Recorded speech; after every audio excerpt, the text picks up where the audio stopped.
दोस्तों लोन तो आजकल सब लेते हैं, लेकिन बहुत से लोगों को ये नॉलेज नहीं होती कि उनको अपनी ज़रूरत के हिसाब से कौन सा लोन लेना चाहिए। तो आज मैं आपको बताऊंगा कि आप अपनी ज़रूरत के हिसाब से कौन सा लोन लें और कहाँ पे आपको सबसे ज़्यादा फ़ायदा होगा। और गवर्नमेंट की तरफ से ये स्कीम दी जाती है हर एक नागरिक को कि वो चाहे तो ये वाला लोन ले सकता है। वो कौन सा लोन है आज मैं आपको बताऊंगा, और आप भी इस लोन को लेकर अपना कोई भी रोज़गार स्टार्ट कर सकते हो और आप किसी भी फील्ड में इस लोन को यूज कर सकते हो। तो मैं आज आपको बताने जा रहा हूँ एक ऐसा लोन जिसको लेकर आपकी बल्ले बल्ले होगी, आपको अच्छा लगेगा कि ये वाली स्कीम है, बहुत अच्छी है गवर्नमेंट की, तो आप लोग भी इसको यूज जरूर करें। तो वो कौन सी स्कीम है आपको बड़े ध्यान से सुनना है और ध्यान से समझना है, तभी आप लोग जान पाओगे इस स्कीम के बारे में। इस स्कीम में मैं आपको बता दूं कि आप अगर गांव में कोई भी नई यूनिट लगाना चाहते हो तो आपको उस पर 35% तक गवर्नमेंट की तरफ से सब्सिडी मिलती है, और अगर शहर में लगाना चाहते हो तो 15% से लेके 25% तक सब्सिडी मिलती है। जी हाँ दोस्तों, हम बात कर रहे हैं पीएमईजीपी लोन की, प्रधानमंत्री रोजगार सृजन योजना, प्रधानमंत्री एम्प्लॉयमेंट जनरेशन प्रोग्राम, ये इसकी फुल फॉर्म है, ये इसका पूरा नाम है। आप इसके जरिए लोन ले सकते हो। ये स्कीम बहुत ही ज़्यादा अच्छी है गवर्नमेंट की तरफ से। तो आप जब इस फॉर्म को भरोगे तो डीआईसी के जरिए, जिला उद्योग केंद्र के जरिए, या केवीआईसी के जरिए, खादी ग्राम उद्योग के जरिए, इन तीनों में से किसी के भी जरिए इस फॉर्म को भर सकते हो और तीनों से ये वाली स्कीम का आप फायदा उठा सकते हो। और इसके लिए सिर्फ नॉर्मली डॉक्यूमेंट की जरूरत पड़ती है। आज मैं डॉक्यूमेंट के बारे में भी आपको बताऊंगा कि वो क्या क्या डॉक्यूमेंट की जरूरत पड़ती है। बहुत कम डॉक्यूमेंट पे ही ये वाला लोन मिल जाता है, और वो क्या क्या डॉक्यूमेंट की रिक्वायरमेंट होती है ये भी आप मेरी वीडियो में देखेंगे। तो वीडियो आप पूरी जरूर देखना। वीडियो अगर हमारी अच्छी लगे तो लाइक भी कर देना, चैनल पर अगर पहली बार आ रहे हो तो सब्सक्राइब भी कर लेना। मैं आपको ऑनलाइन फॉर्म भर के दिखाऊंगा कि आप फॉर्म कैसे भर सकते हैं, कैसे आप घर बैठे ही इसको अप्लाई कर सकते हैं। अपने मोबाइल से भी कर सकते हैं, कंप्यूटर या लैपटॉप से भी कर सकते हैं। आपको कहीं किसी दलाल के पास जाने की जरूरत नहीं है, किसी भी दुकान पे आपको ये काम करवाने की जरूरत नहीं है। आप अपने ही घर में बैठ के ये वाला फॉर्म अप्लाई कर सकते हो, और उसके बाद इजीली आपको लोन भी मिल जाएगा। और ये लोन भी आपको 50 लाख तक का मिल जाएगा। आपको जो भी सूटेबल लगे आप अपना लोन ले सकते हो। ये कोलेटरल फ्री लोन होता है, यानी कि इसमें सिक्योरिटी की भी कोई ज़रूरत नहीं पड़ती। ये गवर्नमेंट की तरफ से स्कीम दी जाती है कि आप 50 लाख तक का लोन ले सकते हो अपना कोई नया रोजगार खोलने के लिए। तो जिस किसी को भी नया रोजगार खोलना है वो इसी लोन को ले तो ज़्यादा बेनिफिशियली रहेगा, क्योंकि लोन आप कहीं से भी लेते हैं तो उसमें उल्टी सीधी ब्याज लगा के दी जाती है। ये सरकारी लोन होता है, इसमें ब्याज भी कम ली जाती है और इसमें आपको सब्सिडी भी मिलती है। तो सबसे अच्छा फायदा यही होता है कि इसमें आपको सब्सिडी दी जाती है। तो चलिए चलते हैं अपने कंप्यूटर स्क्रीन पर, जहाँ पे आप देखेंगे मैं आपको फॉर्म भर के दिखाऊंगा कि फॉर्म कैसे भरते हैं, कैसे अप्लाई करते हैं इस लोन के लिए। तो दोस्तों हम आ गए अपनी कंप्यूटर की स्क्रीन पर। यहाँ पे आपको भी अपने कंप्यूटर पे आ जाना है, और यहाँ पे आपको सबसे पहले गूगल क्रोम ब्राउज़र ओपन कर लेना है। मैंने गूगल क्रोम ब्राउज़र ओपन कर लिया है, आप भी ओपन कर लीजिए। अब आपको यहाँ पे डालना है सिंपली PMEGP, ये आपको डालना है। इसके बाद एंटर कर देना है। जब एंटर आप कर देंगे तो आपको ये वाला इंटरफेस देखने को मिलेगा। आपको सिंपली इस पर क्लिक कर देना है। ये आपको दिख रहा है जिस पर मैं रेड मार्क कर रहा हूँ, PMEGP होम KVIC। जब आप इस पर क्लिक कर देंगे इसका होम पेज ओपन हो जाएगा। होम पेज पे आपको ये वाला इंटरफेस देखने को मिलेगा। ये सबसे फर्स्ट में आपको दिख रहा है एप्लीकेशन फॉर न्यू यूनिट। ये तो होता है नए लोन वालों के लिए, जिनको नया लोन अप्लाई करना है वो इस पर क्लिक करेंगे। और जिनका फॉर्म अधूरा भर चुका है या पूरा भर चुका है वो इस पर क्लिक करेंगे, रजिस्टर्ड एप्लीकेंट लॉगिन, वो इस पर क्लिक करेंगे। अब जिनको अपना पहले से कोई लोन चल रहा है और वो सेकंड लोन लेना चाहते हैं वो इस पर क्लिक करेंगे। अब इसके नीचे जब आप स्क्रॉल करोगे तो आपको इसमें दिखेगा official nodal agency, EDP training centre, official bank login. यानी कि ये जो एजेंसी के लिए है, आप लोगों के लिए नहीं है, आम आदमी के लिए तो सिर्फ ये 3 चीज़ें हैं काम की, इसमें ही उनको ज़रूरत पड़ती है। तो आपको अप्लाई करने के लिए simply application for new unit पे क्लिक कर देना है। जब आप इस पर क्लिक कर देंगे तो ये वाला इंटरफेस आपको देखने को मिलेगा, यानी कि फॉर्म आपके सामने आ जाएगा। आप यहीं से फॉर्म भरिए। PMEGP इसकी फुल फॉर्म होती है prime minister employment generation programme, ये इसकी फुल फॉर्म है इंग्लिश में। हिंदी में आप ये देखेंगे तो PMEGP प्रधानमंत्री रोजगार सृजन योजना होता है इसका हिंदी में अर्थ। तो अब आपको यहाँ से क्या करना है, सबसे फर्स्ट में आधार नंबर डाल देना है। ये आप देखेंगे आधार नंबर आपको यहाँ डालना है। आधार नंबर डालने के बाद अगर आपके पास आधार नंबर नहीं है और आपने आधार कार्ड के लिए अप्लाई किया है तो आपके पास EID एनरोलमेंट ID होगी, वो आपको यहाँ डाल देनी है इस वाले ऑप्शन में। जब आप ये ID डाल देंगे या आधार नंबर डाल देंगे तो उसके बाद में आपको सेलेक्ट का ऑप्शन मिलेगा। अब आप इसमें से सेलेक्ट कर लीजिए मेल फीमेल, कोई शादीशुदा है या नहीं है, तो इसमें सभी सेलेक्ट हो जाएंगे। जैसे मैं इसमें से अभी श्री सेलेक्ट कर लेता हूँ क्योंकि मुझे जेंट्स का फॉर्म भरना है, तो इसमें मैं श्री करके डाल देता हूँ। और मैं अभी एग्जांपल के लिए आपको बता रहा हूँ, अगर किसी की डिटेल मैच कर जाए तो वो अन्यथा ना ले, मैं सिर्फ एक फॉर्मेलिटी के लिए ही बता रहा हूँ। जैसे मैं यहाँ पे कुछ भी नाम डाल देता हूँ। अब इसके बाद में आपको यहाँ सेलेक्ट एजेंसी पे आपको क्लिक करना है। सेलेक्ट एजेंसी पे जब क्लिक करेंगे तो KBIC, KBIB, DIC, core board, ये चारों ऑप्शन आपको दिख जाएंगे। अब इन चारों ऑप्शन में से किसी भी एक को आप सेलेक्ट कर लीजिए, जो भी आपके पास में है। मान लीजिए जिला उद्योग केंद्र है तो DIC आता है, खादी ग्राम उद्योग है तो वो KBIB आता है, और कई कई जगह KBIC के भी ऑफिस होते हैं, तो आप वहाँ के लिए भी अप्लाई करेंगे तो KBIC आता है। तो ज़्यादातर KBIB और DIC के ही हर एक जिले में होते हैं, इसलिए हमारे पास में DIC है तो DIC पे क्लिक कर देते हैं। DIC पे जब क्लिक कर देंगे तो यहाँ से स्टेट सेलेक्ट करने के लिए पूछा जाएगा, तो आपको सिंपली यहाँ पे स्टेट सेलेक्ट कर लेना है। तो स्टेट में मान लीजिए मैं उत्तर प्रदेश का हूँ तो उत्तर प्रदेश यहाँ पे सेलेक्ट कर दूंगा, आप जहाँ के भी हो सेलेक्ट कर दीजिए। अब इसके बाद में नीचे डिस्ट्रिक्ट आपसे पूछा जाएगा, डिस्ट्रिक्ट आप बताना, तो मेरा मथुरा है तो मैं मथुरा इस पर सेलेक्ट कर देता हूँ। उसके बाद में ऑटोमेटिकली जो DIC का एड्रेस होगा वो आ जाएगा, उसका फ़ोन नंबर भी आ जाएगा, तो मैं यहाँ पे क्लिक कर दूंगा। अब क्लिक करने के बाद में नीचे सेलेक्ट का ऑप्शन आपको दिख रहा होगा, ये सेलेक्ट पे आपको क्लिक करना है। इसमें आपसे जेंडर पूछा जा रहा है, मेल फीमेल, तो जेंडर आप अपना बता दीजिए। यहाँ पे मान लीजिए मेल है, मेल का मैं भर रहा हूँ तो मेल आ जाएगा। यहाँ पे डेट ऑफ बर्थ आ जाएगी, जो भी डेट ऑफ बर्थ है आपकी वो सही से ही डालना, आधार कार्ड से मैच होनी चाहिए। आधार कार्ड से मैच नहीं होगी तो आपका फॉर्म भरा नहीं जाएगा।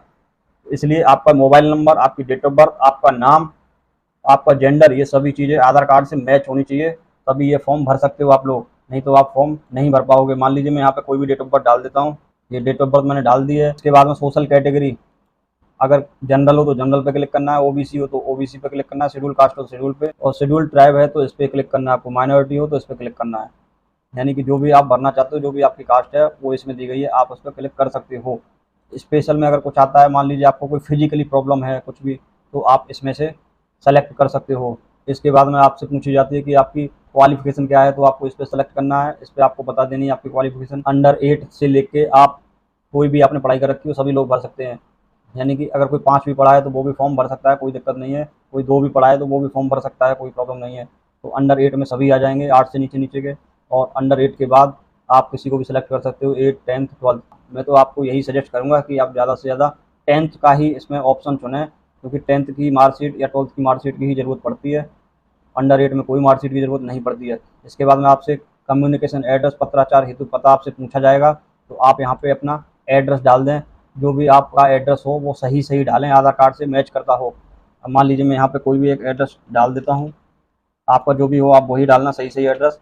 मैं तो एक फॉर्मेलिटी के लिए, एग्जाम्पल के लिए आपको दिखा रहा हूँ करके। अगर आपको यहाँ से चेंज करना है तो यहाँ से चेंज भी हो जाएगा, लेकिन फ़िलहाल मुझे चेंज नहीं करना है, तो मैं एक सिंपली आपको दिखा रहा हूँ। ये एड्रेस आ गया। उसके बाद में फ़ोन नंबर आपको यहाँ पे डाल देना है। फ़ोन नंबर आपका 10 डिजिट का आएगा, उसमें आपको कोड वगैरह कुछ नहीं लगाना है, डायरेक्टली आपका जो आधार कार्ड में नंबर है वही आपको डाल देना है। तो मैंने यहाँ पे मोबाइल नंबर डाल दिया है। आप भी मोबाइल नंबर चाहो तो 2 डाल सकते हो, एक इसमें और आ जाएगा अगर डालना चाहो तो। नीचे इसमें आप देखेंगे, इसमें आपकी मेल आईडी आएगी, मेल आईडी आपको डालनी है यहाँ पे। अगर मेल आईडी है तो ज़रूर डालिए, नहीं है तो बनवा लीजिए एक मेल आईडी। और उसके बाद मेल आईडी जब आप डाल देंगे तो ज़्यादा बेटर रहेगा, क्योंकि आपको अपडेट्स मिलती रहेंगी। उसके बाद आप नीचे देख रहे होंगे पैन कार्ड का ऑप्शन है, पैन कार्ड नंबर आपको यहाँ पे डालना है।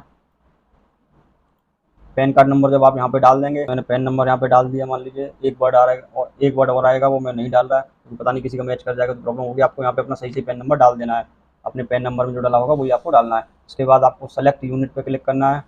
यूनिट आपकी यहाँ से आपको दिख रही होगी, सेलेक्ट यूनिट लोकेशन। आपको यहाँ पे जब क्लिक कर देंगे तो रूरल और अर्बन, रूरल के लिए होता है आपका गाँव का अगर क्षेत्र है तो रूरल चुने आप, और शहर का है तो अर्बन चुने। तो मैं यहाँ पे अर्बन का ही यहाँ पे शो कर रहा हूँ। आपको यहाँ पे कॉपी पे क्लिक कर देना है, तो आपका सेम एड्रेस आ जाएगा ऊपर वाला। और आपका एड्रेस अगर चेंज है तो आपको यहाँ पे दूसरा कोई एड्रेस डाल देना है। मैं फ़िलहाल आपको सेम एड्रेस का ही यहाँ पे दिखा रहा हूँ। अब इसके बाद में आपको नीचे सेलेक्ट करना है टाइप ऑफ एक्टिविटी, यानी आप किस टाइप का काम करेंगे। तो इसमें मैन्युफैक्चरिंग, सर्विस और ट्रेडिंग, तो मैं इसमें मैन्युफैक्चरिंग सेलेक्ट कर लेता हूँ। उसके बाद इंडस्ट्री पूछी जा रही है तो इंडस्ट्री यहाँ पे बता देता हूँ मैं कौन सी है। इसमें मुझे मान लीजिए डेयरी का खोलना है, तो मैं यहाँ पे मिल्क प्रोडक्ट, मिल्क सर्च करूँगा तो ऑटोमेटिकली आ जाएगा और इस पर मुझे क्लिक कर देना है। अगर आपकी इंडस्ट्री कोई और है, मान लीजिए ऑयल मिल आप खोलना चाहते हो, तो यहाँ पे आप देखेंगे गनी ऑयल इंडस्ट्री, ये ऑयल मिल है, स्पिलर जो रहता है ऑयल स्पिलर, इस पर क्लिक कर सकते हो। या कुछ भी आपका वर्क है वो, इसमें बहुत सारी कैटेगरी हैं, आप इसको सेलेक्ट कर सकते हो। मैं यहाँ पे अभी आपको डेयरी का दिखा रहा हूँ। जब मैं टाइप करूँगा मिल्क तो यहाँ पे मिल्क प्रोडक्ट मेकिंग यूनिट आ गई है, मैंने इस पर क्लिक कर दिया है। उसके बाद ओके कर दूंगा। इसमें क्या काम करना है आपको यहाँ पे स्पेसिफाई कर देना, बता देना है, आपको बता देना है यहाँ लिख के जो भी आपको काम करना है। मिल्क प्रोडक्ट यूनिट लगानी है तो इस पर लिख देना है मुझे ऐसे करके। अब इसके बाद में यहाँ पे ईडीपी ट्रेनिंग, यानी कि इसमें एक ट्रेनिंग होती है, अगर वो आपने ले रखी है तो यस पे क्लिक करते हैं। वैसे ज़्यादातर लोग नहीं ले पाते हैं, ट्रेनिंग बाद में ही होती है, और बाद में ही लेंगे तो आपको फ्री होगी लोन सेंक्शन होने के बाद। उससे पहले आप लेंगे तो आपके पैसे लगेंगे, तो इसलिए आपको नो पे क्लिक कर देनी है। अब इसके बाद में आता है कि आप कैपिटल एक्सपेंडिचर, आप मतलब कितना खर्च करना चाहते हो अपनी मशीनरी पे।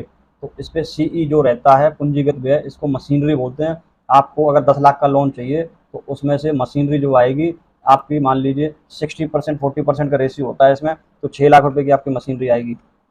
अब 6 लाख की मशीनरी के लिए यहाँ पे आप 6 लाख डाल दीजिए। उसके बाद 4 लाख रुपए आपके बचते हैं वर्किंग कैपिटल, यानी कि एक तरह से कैश के रूप में मिलेगा आपको कच्चा माल खरीदने के लिए। तो कच्चे माल के लिए 4 लाख रुपए आपको मिल जाएंगे। अब ये आपका हो गया 6 और 4 10, तो टोटल 10 हो गया ये। यहाँ पे एम्प्लॉयमेंट आप कितने एम्प्लॉय रखेंगे, तो मान लीजिए 5 रखने हैं तो 5 आप कर दीजिए, 2 रखने तो 2, 3 रखने तो 3। अब इसके बाद आपको फर्स्ट फाइनेंसिंग बैंक सेलेक्ट करना है कि आप कौन सी ब्रांच में अपना फॉर्म भेजना चाहते हो। तो मैं मान लीजिए केनरा बैंक यहाँ पे लिख देता हूँ।